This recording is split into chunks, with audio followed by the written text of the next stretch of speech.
اور میرے بھائیوں، جب تک ہم اسے جرم نہیں مانیں گے ہم توبہ نہیں کریں گے.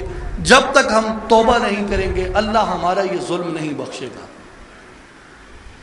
یہ وقت ہے کہ ہم اپنے اس جرم کا انفرادی سطح پہ بھی، اجتماعی سطح پہ بھی اعتراف کریں کہ الہ العالمین، ہم نے تیری امت سے، ہم نے تیرے کلمے سے یہ ظلم کیا ہے، ہم اس سے تائب ہوتے ہیں.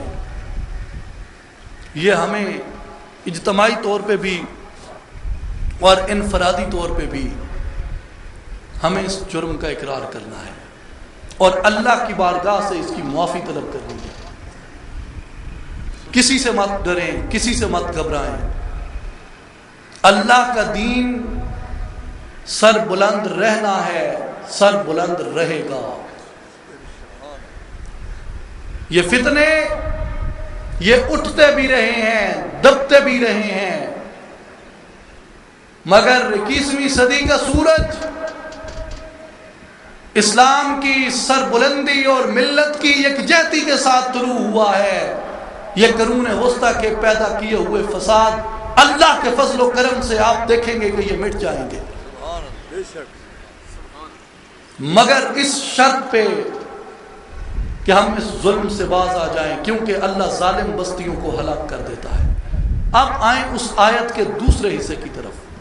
یہ تو ہماری وہ پہلی خطا ہے کہ جو اللہ نے کہا کہ میں ظالم بستیوں کو اجاڑ دیتا ہوں. یہ ہماری وہ پہلی خطا ہے کہ ہم نے ظلم کیا. دوسری بات، اللہ تعالیٰ نے فرمایا کہ وَجَاءَتْهُمْ رُسُلُهُمْ بِالْبَيِّنَاتِ وَمَا كَانُوا لِيُؤْمِنُوا. میں نے ان میں اپنے رسول بھیجے نشانیاں دے کے، لیکن وہ میری نشانیوں پہ ایمان نہ لائے. جب انہوں نے میری نشانیوں کو جھٹلایا، جب انہوں نے میری نشانی پہ ایمان نہ رکھا، جب انہوں نے میری نشانی پہ یقین نہ رکھا، جب انہوں نے میری نشانی کی تکذیب اور توہین کی، فرمایا کذالک نجزی القوم المجرمین. اللہ تعالیٰ مجرم قوموں کو اسی طرح سزا دیتا ہے. اب جس طرح ظلم پہ ہم نے یہ غور کیا کہ کیا ہم کسی ظلم کے مرتکب تو نہیں ہوئے. ایک لمحے کے لیے میرے پاکستانی بھائیوں اور دوستوں، بالخصوص میرے نوجوان ساتھیوں، آپ غور کیجئے کہ کیا ہم اللہ کی کسی نشانی کو جھٹلانے کے مرتکب تو نہیں ہوئے. کیا ہم نے اللہ کی کسی نشانی کی توہین تو نہیں کی. کیا ہم نے اللہ کی کسی نشانی کو جھٹلایا تو نہیں. آپ غور کیجئے، سوچئے کہ کس نشانی کو ہم نے جھٹلایا، کس نشانی کی ہم نے توہین کی، کس نشانی سے بدعہدی کے، بے وفائی کے ہم مرتکب ہوئے. ہم اس نشانی کو جھٹلانے کے مرتکب ہوئے اور ہم نے اس جرم کا ارتکاب کیا جو جرم حضرت صالح علیہ السلام کی قوم نے کیا تھا. جو جرم حضرت صالح علیہ السلام کی قوم نے کیا تھا. صالح علیہ السلام کی قوم کا جرم یہ تھا کہ قوم نے ایمان لانے کی جب بات کی تو انہوں نے شرط یہ رکھی کہ ہمیں کوئی معجزہ دکھایا جائے. معجزہ کیا ہو کہ جناب یہ پتھر کا پہاڑ ہے، اس سے کوئی جاندار چیز نہیں نکل سکتی. معجزہ یہ کریں کہ پتھر کے اس پہاڑ سے ایک جاندار اونٹنی نکلے اور چلتی ہوئی ہماری بستی میں آ جائے.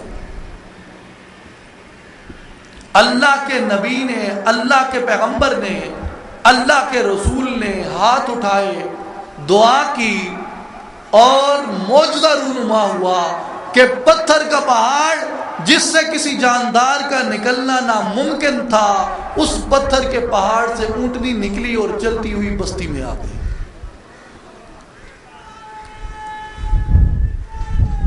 یا رسول اللہ.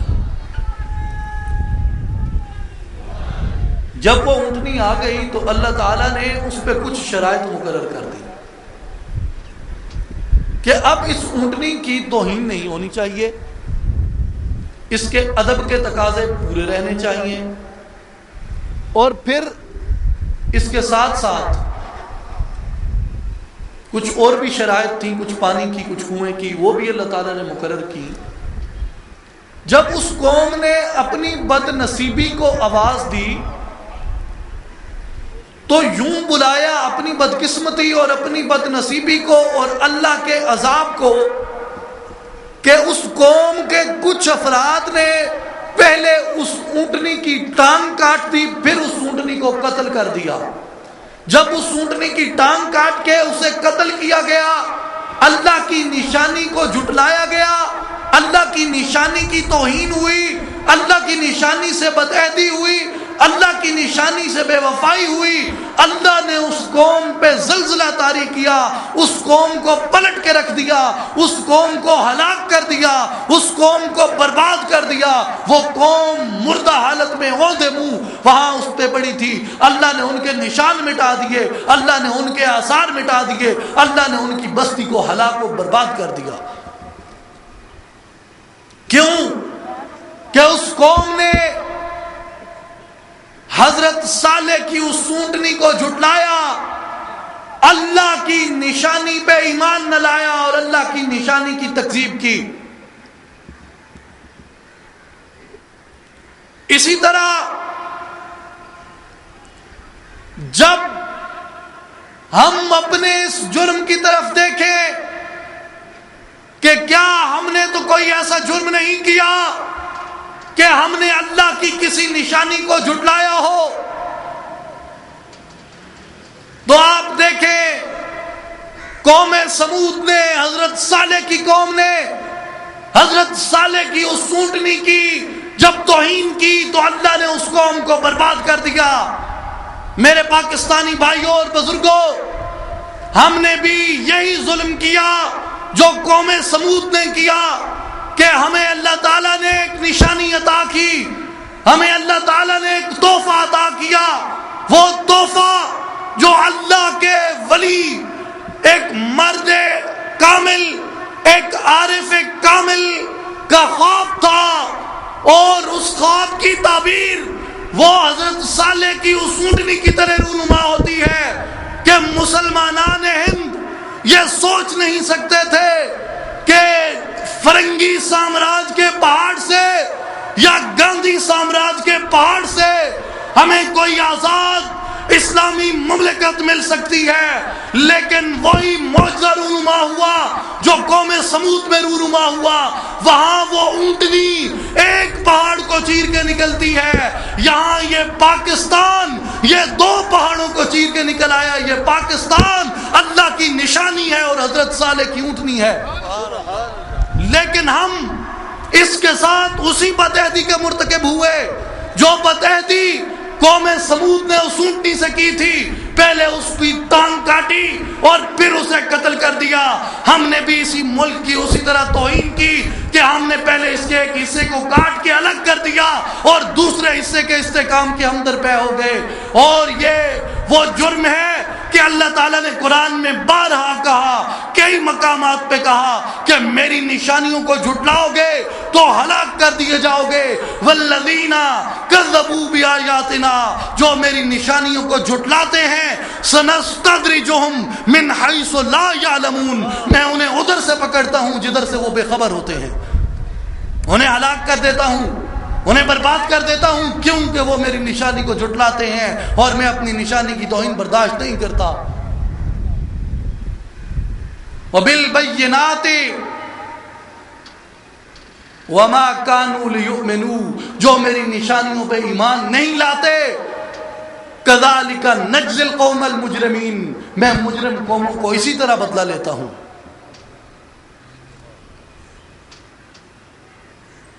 ہم نے کس عہد کے اوپر یہ پاکستان حاصل کیا؟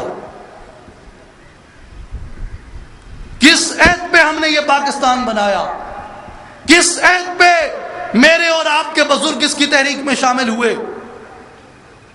وہ عہد علامہ کا وہ نعرہ تھا کہ جسے زبور عجم میں بیان کرتے ہیں، این نکتہ کشائندہ اسرار نہان است، ادھر آ میں تجھے ایک نکتہ بتا دوں جو ایک بہت بڑے چھپے ہوئے راز کی نشاندہی کرتا ہے۔ کیا نکتہ ہے؟ کہا ملک است تن خاکی و دین روح روان است، کہ جو سلطنت ہے، جو ملک ہے، یہ خاکی وجود کی مانند ہے۔ جس طرح خاکی وجود کو زندہ رہنے کے لیے، قائم رہنے کے لیے روح کی ضرورت ہے، سلطنت کو قائم رہنے کے لیے روح کی ضرورت ہے۔ اور اے علامہ، اس سلطنت کی روح کیا ہو سکتی ہے؟ کہا ملک است تن خاکی و دین روح روان است، اس ملک کی سلطنت کے وجود کی روح اللہ کا دین ہے۔ تن زندہ و جان زندہ ز ربط تن و جان است، تن کی بقا، بدن کی بقا روح سے ربط پہ مشروط ہے، اور روح کا دوام وہ بدن سے ربط پہ مشروط ہے۔ روح کو بدن سے علیحدہ کر دو، بدن کو روح سے علیحدہ کر دو، وہ بدن میت کہلاتا ہے، وہ بدن زیر خاک ہو جاتا ہے، اس بدن کو زمین میں دفنا دیا جاتا ہے۔ اور جب ہم نے اس ملک سے، اس سلطنت سے یہ بدعہدی کی کہ اس کے نظریے کی نگہبانی چھوڑ دی اور وہ درہ چھوڑ دیا جس درے پہ ہمیں بطور قوم معمور کیا گیا تھا، اللہ کے دین کے اس نظریے کے اس درے پہ، کہ جہاں ہمیں ٹھہرنا تھا، جہاں ہمیں پہرا دینا تھا، لیکن ہم نے وہ پہرا نہ دیا، ہم نے اس نظریے کو چھوڑ دیا۔ اور اس کے بعد پہلے ہم نے یہاں پہ کمیونزم لانے کی کوشش کی، پھر سوشلزم لانے کی کوشش کی، پھر سیکولرزم لانے کی کوشش کر رہے ہیں۔ یاد رکھیں، یاد رکھیں، آزما لیں اس بات کو، آزمائی